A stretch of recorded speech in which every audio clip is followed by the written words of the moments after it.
Hello दोस्तों, नमस्कार। स्वागत है आपका सेवियर्स एजुकेशन यूट्यूब चैनल पर। अपन बात करने जा रहे हैं माध्यमिक शिक्षा बोर्ड के द्वारा जारी किए गए मॉडल प्रश्न पत्रों के बारे में। जैसा कि आप सभी को विदित है कि भाई कोरोना के कारण लंबे समय तक हमारे विद्यालय बंद रहे, जिसके कारण हमारी पढ़ाई बाधित रही।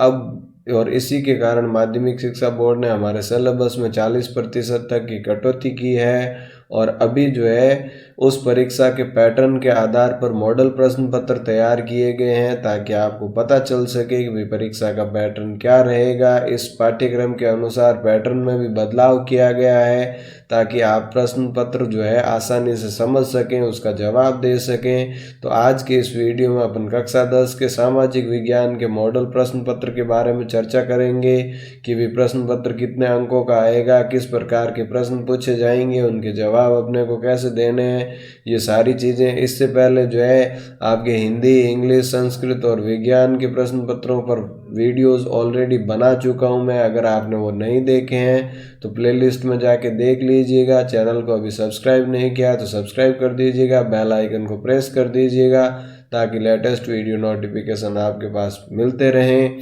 तो चलो आज अपन चर्चा करते हैं आज के अपने टॉपिक पर, जो कि दिखाई दे रहा है माध्यमिक परीक्षा मॉडल प्रश्न पत्र परीक्षा 2021 के लिए। और आज का अपना विषय है सामाजिक विज्ञान, कक्षा 10 का टॉपिक है। परीक्षा के समय में कोई भी बदलाव नहीं किया गया है। 3 घंटे 15 मिनट का पेपर होगा और पूर्णांक आपका 80 अंकों का होगा, इसमें भी कोई बदलाव नहीं है। अब देखो, परीक्षार्थियों के लिए सामान्य निर्देश में पहला निर्देश यही है कि अपने प्रश्न पत्र के ऊपर आपको रोल नंबर लिखने हैं। दूसरे में देखो, सभी प्रश्न आपको करने अनिवार्य है। तीसरे में प्रत्येक प्रश्न का उत्तर आपको सिर्फ और सिर्फ उत्तर पुस्तिका यानी कॉपी में लिखना है, पेपर पे कुछ भी नहीं लिखना है। चौथा देखो, जिन प्रश्नों के आंतरिक खंड है उन सभी के उत्तर आपको एक साथ लिखने हैं। यानी कि अगर एक ही प्रश्न के अलग अलग पार्ट दिए हुए हैं तो सारे पार्ट आपको एक ही साथ लिखने हैं। इसके बाद देखो, अगर प्रश्न पत्र में किसी प्रकार की त्रुटि है अंग्रेजी में तो उसको हिंदी वर्जन जो है वो सही माना जाएगा, हिंदी रूपांतरण सही माना जाएगा। उत्तर लिखने से पहले प्रश्न का क्रमांक अवश्य लिखना है कि भाई ये उत्तर कौन से प्रश्न का है, क्योंकि परीक्षा में प्रश्न को तो वापस लिखने की ज़रूरत है नहीं, सीधा उत्तर ही लिखना है, तो क्रमांक अपना सही होना चाहिए। अब देखो, प्रश्नों के अंक बार किस प्रकार से रहेंगे। तो पेपर आपका 5 भागों में डिवाइड रहेगा, जिसमें देखो पार्ट ए या खंड अ जो है उसमें पहला सवाल आएगा, जिसमें 1 से लेके 10 तक भाग रहेंगे, यानी एक ही सवाल में 10 प्रश्न रहेंगे। और दूसरे से लेके 11 तक 10 ये हो गए, तो कुल 20 प्रश्न आएंगे। और ये 20 प्रश्न जो है 20 अंकों के होंगे, प्रत्येक प्रश्न 1 अंक का। इसी के प्रकार जो है दूसरा खंड ब जो है या पार्ट बी है, 12 से लेके 19 तक कुल 8 प्रश्न होंगे, 16 अंकों के, प्रत्येक प्रश्न 2 अंक का होगा। खंड सी या पार्ट सी देखो तो यहाँ 20 से लेकर 23 तक कुल 4 प्रश्न आएंगे, प्रत्येक प्रश्न 4 अंकों का होगा और कुल 16 अंकों के होंगे। इसी प्रकार से खंड द या पार्ट डी में 24 और 25 2 प्रश्न आएंगे, प्रत्येक प्रश्न 5 अंकों का, यानी कि कुल 10 अंक का है, प्रत्येक प्रश्न 5 अंक का। इसी प्रकार से खंड यह या पार्ट ई जो है 26 से लेकर 28 तक कुल 3 प्रश्न आएंगे, 18 नंबर के, यानी कि प्रत्येक प्रश्न 6 अंकों का। इस प्रकार से कुल 80 अंकों का आपका पेपर होगा। अब प्रश्न संख्या 20 से लेकर 28 तक जो है उसमें आंतरिक विकल्प रहेंगे, यानी ऑप्शन दिए हुए होंगे, उनमें से जो आपको बढ़िया तरीके से याद है उसको लिखना है। ठीक है, तो अब देखो पैटर्न पे पता कर लेते हैं कि भाई एक पार्ट ए या खंड अ आ गया सबसे पहले। अब इस खंड अ में देखिए, निम्नलिखित प्रश्नों में से दिए गए सही विकल्पों का चयन कर अपनी उत्तर पुस्तिका में लिखिए, प्रत्येक प्रश्न 1 अंक का है, यानी ऑब्जेक्टिव टाइप क्वेश्चन है। मल्टीपल चॉइस आपको मिलेगी, जो सही है उसका जवाब आपको कॉपी में लिखना है। जैसे मौर्य वंश के संस्थापक कौन थे, इन चारों में से जो विकल्प सही है वो भरना है। यदि आप गुप्तकालीन लौह स्तंभ देखना चाहते हो तो आप निम्न में से किस स्थान पर भ्रमण करोगे, यानी कि गुप्तकालीन लौह स्तंभ कहाँ है, उस जगह का नाम आपको भरना है चारों ऑप्शन में से देख के। इसके बाद तीसरा सवाल देखो, निम्न में से भूमध्य सागर व लाल सागर को मिलाने वाली नहर कौन सी है। तो भूला सागर कील नहर जो है वो मिलाने वाली है, तो सही ऑप्शन जो है वो आपको भरना है। इसके बाद देखो भाखड़ा नांगल परियोजना निम्न में से किस नदी पर स्थापित है, उस नदी का नाम आपको लिखना है। पांचवा प्रश्न देखो निम्न में से कौन सा युग सम्मिलित नहीं है, जो गलत है उसका आपको सही भरना है।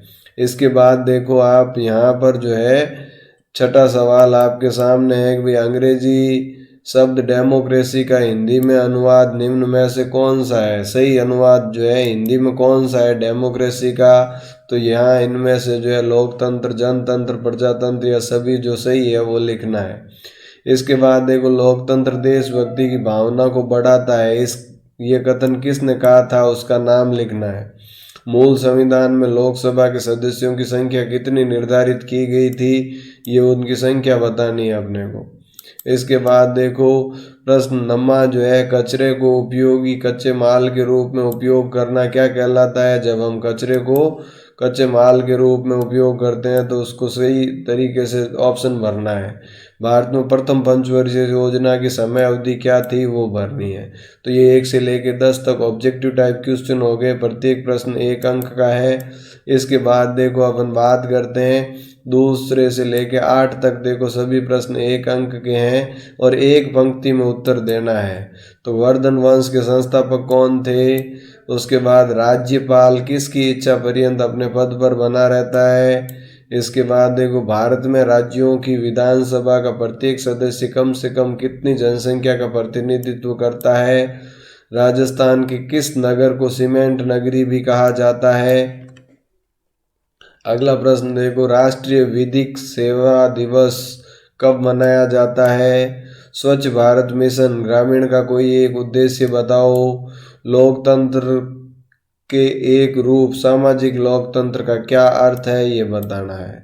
इसके बाद देखो रिक्त स्थानों की पूर्ति करनी है, प्रत्येक रिक्त स्थान 1 अंक का है। भारत में तिलहन उत्पादन में राज्य का कौन सा स्थान है। ग्राम बेल ने किसका आविष्कार किया। और बाजरा उत्पादन की दृष्टि से विश्व में भारत का कौन सा स्थान है, वो भरना है।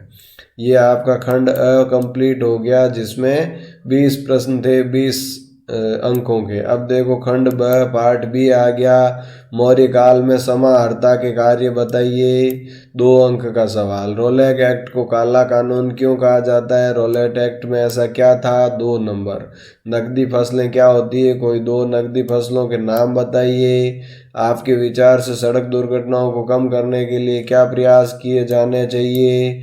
भारत में आर्थिक नियोजन के कोई 2 उद्देश्य बताइए। किसी शहर के औद्योगिक प्रदूषण को दूर करने के लिए आप क्या प्रयास करेंगे। लोकतंत्र की सफलता हेतु आवश्यक 2 परिस्थितियां लिखिए। लोकसभा अध्यक्ष के कोई 2 कार्य लिखिए। इस प्रकार से ये आपके 12 से लेकर 19 तक 8 प्रश्न है, 2-2 अंकों के 16 अंकों का भाग ब है। अब अपन बात करते हैं खंड स यानी भाग पार्ट सी की। तो इसमें देखो यहाँ आपसे ऑप्शन मिलने शुरू हो गए। राष्ट्रीय जनसंख्या नीति 2000 की व्याख्या कीजिए। अगर ये उत्तर आपको ढंग से नहीं याद है तो भारत में जनसंख्या वृद्धि के प्रमुख कारणों की व्याख्या कीजिए। दोनों में से जो आपको सबसे बढ़िया तरीके से लिख सकते हो वो करना है। 21वां देखो गरीबी निवारण के प्रमुख उपाय बताइए, अथवा ये नहीं आता तो आपको ये करना है बेरोजगारी के कोई 2 प्रकारों का संक्षिप्त वर्णन कीजिए। 4-4 अंक के ये प्रश्न है। इसके बाद देखो 22वां एक उपभोक्ता के रूप में आप कौन कौन से कर्तव्यों का निर्वहन करेंगे।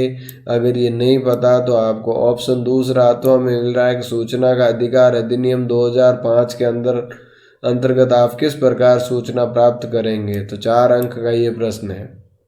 इसके बाद 23वां देखो भारत के राष्ट्रपति की विधायी शक्तियों का वर्णन कीजिए। अगर ये नहीं पता तो भारत के प्रधानमंत्री के 4 प्रमुख कार्यों का वर्णन कीजिए। दोनों में से जो आपको अच्छी तरीके से याद है वो लिखना है, ये भी 4 अंक का है। तो इस प्रकार से स पार्ट जो है खंड स पूरा हो गया। अब खंड द यानी पार्ट डी है। तो पार्ट डी में देखो 5-5 नंबर के 2 सवाल आएंगे। पहला देखो 24वां मानचित्र में अंकित करना है। भाई भारत का जो नक्शा है उसमें ये चीज़ भरने हैं। 5 प्रमुख कोयला क्षेत्र, या तो 5 प्रमुख कोयला क्षेत्र या भारत की 5 प्रमुख खनिज पेटियां, इनमें से जो भी आपको अच्छे से भर सकते हो वो भरना है। और 25वां सवाल देखो, भारत के मानचित्र में निम्नलिखित ऐतिहासिक स्थलों को अंकित कीजिए। दिल्ली, लखनऊ, झांसी, कानपुर, बनारस। अगर ये नहीं भर सकते तो ऑप्शन में दे रखा है अमृतसर, बम्बई, जयपुर, गोरखपुर और कलकत्ता। तो ये पार्ट डी जो है, खंड द जो नक्शे से संबंधित है, तो 10 नंबर यहाँ 2 नक्शे भरने हैं उसके हैं। अगला देखो पार्ट ये आ गया जिसमें आपको 3 ऑप्शन मिल जाएंगे, 3 में से जो आपको सबसे सही तरीके से याद है वो करना है। सल्तनत कालीन प्रशासन का विस्तार से वर्णन कीजिए। अगर ये सल्तनत कालीन आपने नहीं पढ़ा या समझ में नहीं आया तो छत्रपति शिवाजी की प्रमुख उपलब्धियों का वर्णन कीजिए। अगर ये भी नहीं पढ़ा या याद नहीं रहा तो हमीर देव चौहान की प्रमुख उपलब्धियां बताइए। इन तीनों में से जो आपको सबसे अच्छा याद है वो आप लिखिए। इसके बाद देखो 27वां प्रश्न जो है वो है आपका वैश्वीकरण की अवधारणा का विस्तार से वर्णन कीजिए। ग्लोबलाइजेशन जो है, वैश्वीकरण क्या है उसका। अगर वो नहीं पता तो अथवा में आपको दे रखा है, देखो भारतीय अर्थव्यवस्था में आर्थिक सुधारों का संक्षेप में वर्णन कीजिए। अगर ये भी नहीं आता तो एक ऑप्शन आपके पास और है कि स्वदेशी की अवधारणा का विस्तार से वर्णन कीजिए। इन तीनों में से जो आपको सबसे ज़्यादा पता है वो लिखना है। अगला देखो 28वां प्रश्न, राज्यपाल के रूप में आप किन किन शक्तियों का उपयोग करेंगे, वर्णन कीजिए। तो राज्यपाल की शक्तियां लिखनी है। अगर ये भी नहीं पता है तो मुख्यमंत्री के रूप में आप किन किन शक्तियों का उपयोग करेंगे, मुख्यमंत्री की शक्तियां लिख दो। अगर ये भी नहीं पता है तो आप जो है विधानसभा अध्यक्ष की शक्तियां जो है या उसके जो कार्य है, विधानसभा अध्यक्ष के रूप में आप कौन कौन से कार्य करेंगे तो उसके कार्य लिखने। इन तीनों में से जो सही तरीके से आपको याद है वो लिखना है। इस प्रकार से कुल आपके 28 प्रश्न आएंगे, 80 नंबर का पेपर होगा। और किस प्रकार की कितने सवाल पूछेंगे इस पे हमने चर्चा की। उम्मीद करता हूँ ये वीडियो आपको समझ में आ गया होगा और अब जो है पेपर से संबंधित किसी भी प्रकार की कोई परेशानी नहीं रही। फिर भी अगर कोई परेशानी है तो एक बार वीडियो को और देखिए, फिर भी कुछ समझ में नहीं आए तो कमेंट करके आप लिख सकते हैं। मैं आपकी उस जिज्ञासा को शांत करने का प्रयास करूँगा। अगर वीडियो अच्छा लगे तो अपने फ्रेंड्स के साथ भी शेयर कर दीजिएगा ताकि उनको भी जानकारी मिल सके। इसी के साथ आज के इस सेशन को यहीं विराम देते हैं। मिलते हैं अगले वीडियो में किसी अगले मॉडल पेपर के साथ। तब तक के लिए थैंक यू। जय हिंद, जय भारत।